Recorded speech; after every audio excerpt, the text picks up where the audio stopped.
Trois présumés kidnappeurs, Narcisse Nanfo, 28 ans, Elvis Chodjoundogmo, 21 ans et Aimé Ivan Sanjé, 20 ans, viennent d'être mis hors d'état de nuire par la division régionale de la police judiciaire du centre. Tout est parti de l'enlèvement par des inconnus de Henriette Yannick Elono Até, âgé de 23 ans. Les suspects l'ont invité à Douala à travers la plateforme Facebook. Ils lui ont fait miroiter un emprunt d'argent à rembourser quelques mois plus tard. Donc naïvement aussi, elle s'est retrouvée dans la ville de Douala et elle a été kidnappée.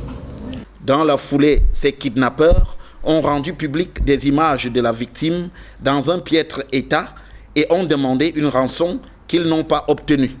Des images et des vidéos devenues virales dans les réseaux sociaux ont fait le tour du monde et ont été envoyées à sa famille.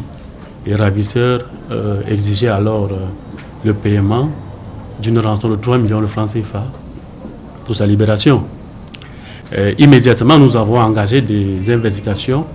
Localisés à Douala par la police, avec le soutien de l'Agence nationale des technologies de l'information et de la communication ANTIC, les présumés kidnappeurs ont été interpellés. Le 29 juin 2021, au petit matin, ils sont descendus sur le terrain et ils ont cassé la porte de la maison où se trouvaient les suspects et la victime. Et les trois suspects, nommés Manfo Narcisse, Ndogmo, Chedjou Elvis et Sandy Ivan, ont été interpellés du coup. Quant à la victime, elle a été retrouvée vivante, mais dans un état fort préoccupant. La victime a été retrouvée dans une chambre de fortune, dans cette habitation, dans un état de fatigue extrême, parce que les ravisseurs lui ont fait inoculer des substances psychotropes et pharmaceutiques.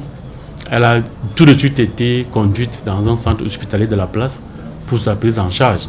Et une fois arrivée à Yaoundé, elle a été conduite à l'hôpital de la police pour un check-up complet. Ces ravisseurs disposaient plutôt d'un arsenal pour arriver à leur fin au moyen d'agressions et de divers forfaits. La police appelle les populations à se montrer prudentes vis-à-vis des réseaux sociaux à travers lesquels nombre de crimes se commettent désormais. Les trois présumés kidnappeurs seront présentés au procureur de la République.